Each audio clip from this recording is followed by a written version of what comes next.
The smell of charcoal and Dad's famous marinade usually meant a relaxing Saturday afternoon, but I should have known something was wrong when I saw the extra cars in my driveway.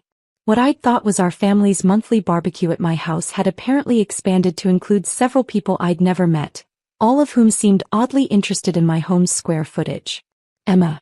Perfect timing, Dad called out from behind my Weber grill, wearing the world's greatest dad apron that had seen better decades. Come meet some folks.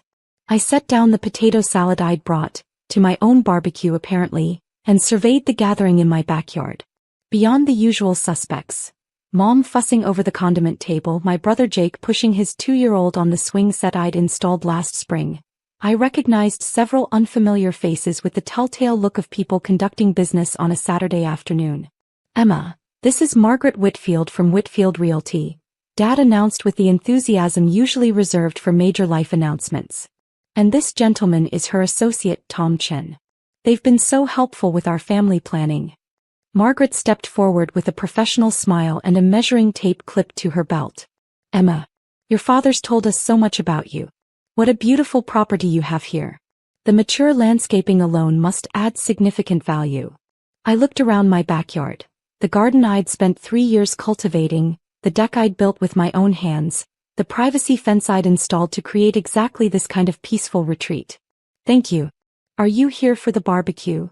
In a way, she laughed, pulling out what appeared to be a property assessment form.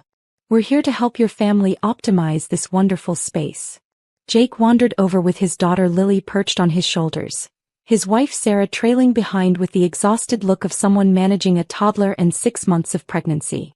At 28, Jake had mastered the art of looking overwhelmed while maintaining an air of deserving better circumstances. Did Dad tell you the exciting news? Jake asked, bouncing Lily to keep her entertained. We finally found a solution to our housing situation. What housing situation? Sarah stepped forward, one hand on her growing belly. The apartment's getting so cramped with the baby coming. Jake's been working so hard at the marketing firm, but you know how expensive family housing is these days. I did know. I also knew Jake's marketing firm was an entry-level position at a small agency where he spent most of his time complaining about his workload while Sarah supplemented their income with freelance graphic design. We've been looking at bigger places, Jake continued, but everything decent is either too expensive or in terrible neighborhoods. Then Dad had this brilliant idea. Dad appeared beside us, spatula in hand and the satisfied expression of someone who'd solved a complex problem. Emma, you rattling around in this big house all by yourself just doesn't make sense anymore. 5 bedrooms, 3 bathrooms, that gorgeous kitchen you never cook in. I cook. While Jake and Sarah are cramped in that tiny apartment with another baby on the way. Dad gestured expansively at my property like he was presenting evidence in court. Family takes care of family, right? Margaret Whitfield materialized beside us with her clipboard. I've done a preliminary walkthrough of the interior. Your father gave us the tour. Excellent bones, beautiful hardwood throughout. In this market we're looking at least $450,000, possibly more with the right staging. Staging for what? The sale obviously, Dad said with the patient tone he'd used when I was 7 and struggling with math homework. Margaret thinks we can list next week and close within 30 days. Jake and Sarah can move in before the baby arrives. I felt that familiar disorientation that came when family conversations veered into alternate reality. Dad, this is my house. Well, technically yes. But you don't really need all this space. Single woman, minimal furniture, gone for work half the time. He waved his hand dismissively. Jake has a family to house. Growing family. Different priorities. Tom Chin had appeared with his own measuring device and was noting dimensions of my deck. Through my kitchen windows I could see another person photographing my appliances. The market timing is perfect, Margaret added enthusiastically. Properties like this are moving fast. We already have 3 potential buyers who'd be interested in immediate occupancy. I excused myself to get drinks from the kitchen and found a woman with a camera documenting my granite countertops while making notes about staging potential. She looked up cheerfully when I entered. You must be Emma. I'm Jessica from Premier Property Staging. Your father hired us to assess the presentation opportunities here. Presentation opportunities? Ways to maximize buyer appeal, she explained, clicking photos of my breakfast nook. Though honestly this place shows beautifully as is. You have excellent taste in finishes. Through the window, I watched Margaret Whitfield pacing my backyard with a tablet, clearly calculating lot dimensions and improvement potential.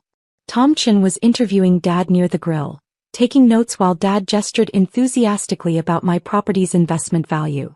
I pulled out my phone and texted my property attorney, "Emergency. Family attempting unauthorized sale of my home. Need immediate assistance." Dr. Patricia Reeves responded within seconds. "Are they claiming ownership? This could be attempted fraud. Where are you now?" "At my house.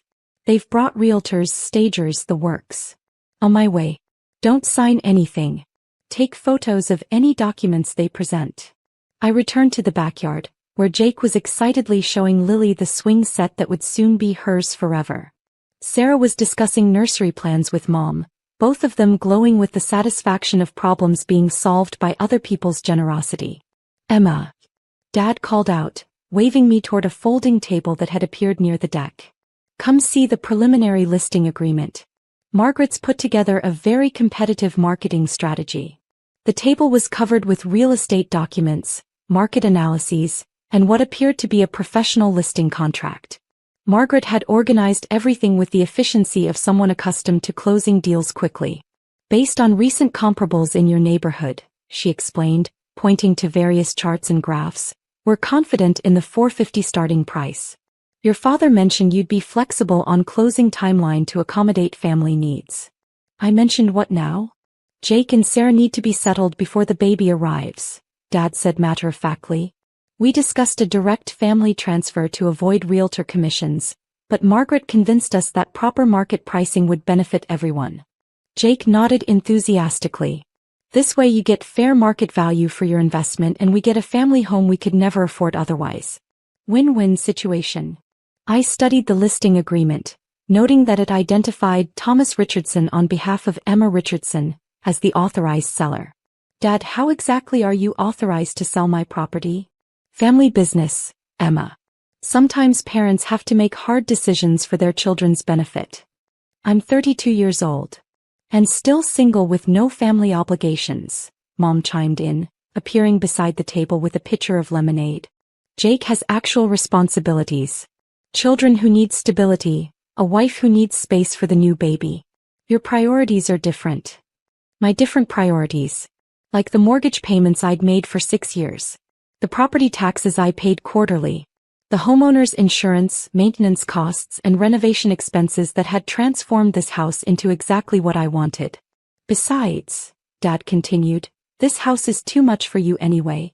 All that yard work, the upkeep, rooms you never use. Jake can actually appreciate what you've built here." Margaret cleared her throat diplomatically. "If we could get the listing authorized today, I can have professional photos scheduled for Monday.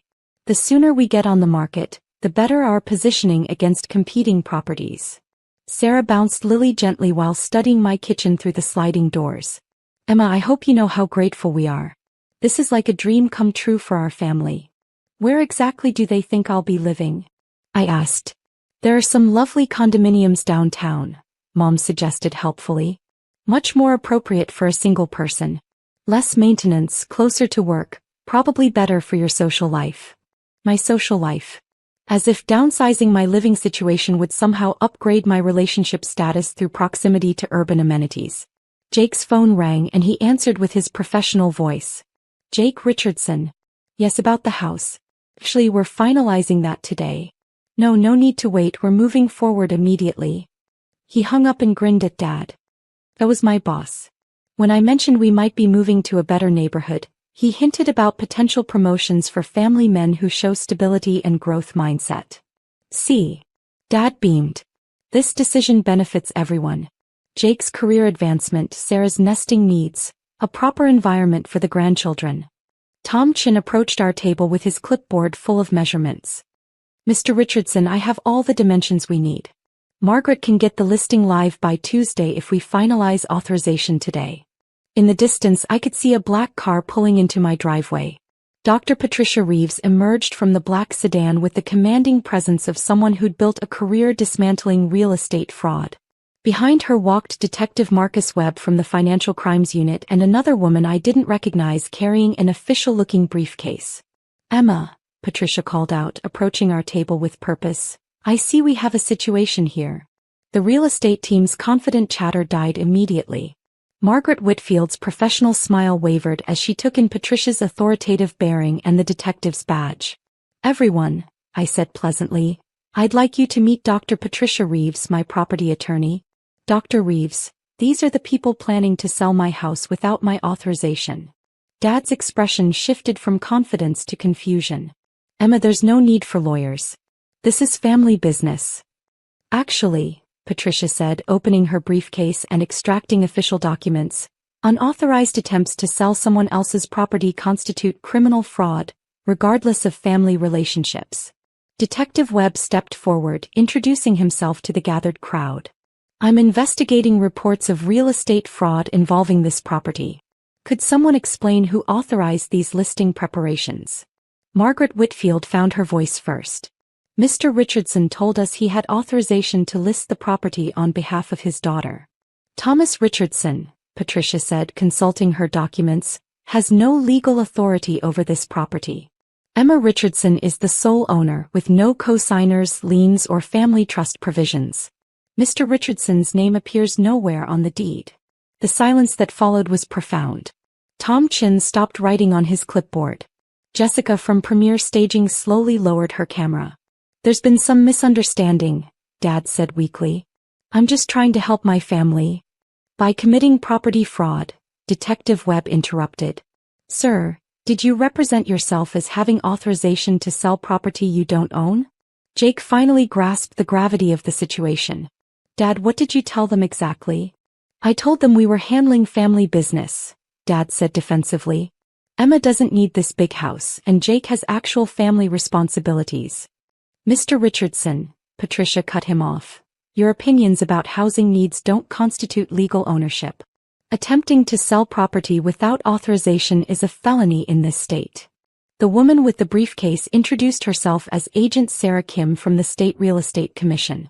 "We've been monitoring Ms. Whitfield's activities for several weeks following complaints about unauthorized property listings." Margaret Whitfield went pale. "Complaints? What complaints?" "6 other families have reported similar situations. Unauthorized relatives attempting to list properties with your assistance," Agent Kim explained. "This appears to be part of a pattern of inadequate ownership verification." Detective Webb was taking notes while studying the listing documents. "Ms. Whitfield, did you verify Mr. Richardson's legal authority before preparing these marketing materials?" "He said he was representing his daughter." "Did you request documentation proving his authorization to act on her behalf?" The silence stretched uncomfortably. Through my kitchen windows, I could see Jessica discreetly deleting photos from her camera.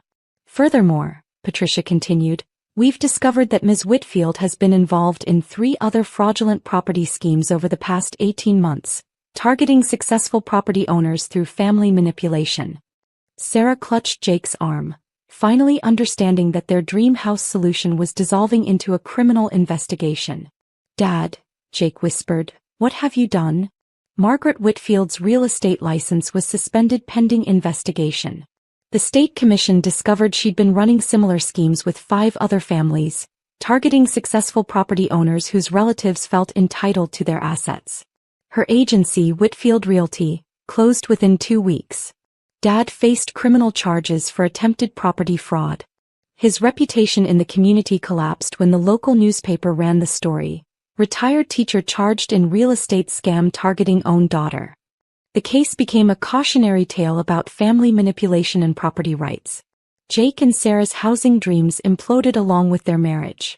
The stress of realizing they'd been accomplices to attempted fraud, combined with the public embarrassment, led to separation papers filed before their second child was born. Mom's Book Club received detailed explanations about property law and elder fraud after several members asked pointed questions about the family's legal troubles. She eventually moved to a senior community across town, claiming she needed a fresh start. The most satisfying moment came when the district attorney's office called to ask me to speak at their fraud prevention seminar. Your case exposed a significant gap in real estate oversight, they explained. We want property owners to understand their rights. I agreed to speak, delivering the presentation from my living room via video conference. My living room in my house with my name on the deed and my mortgage payments protecting it. The barbecue grill Dad left behind sits unused in my garage. I bought a new one. Smaller, more appropriate for someone who actually lives alone and prefers it that way. Sometimes the most important property you own is simply the right to decide who's welcome in your home.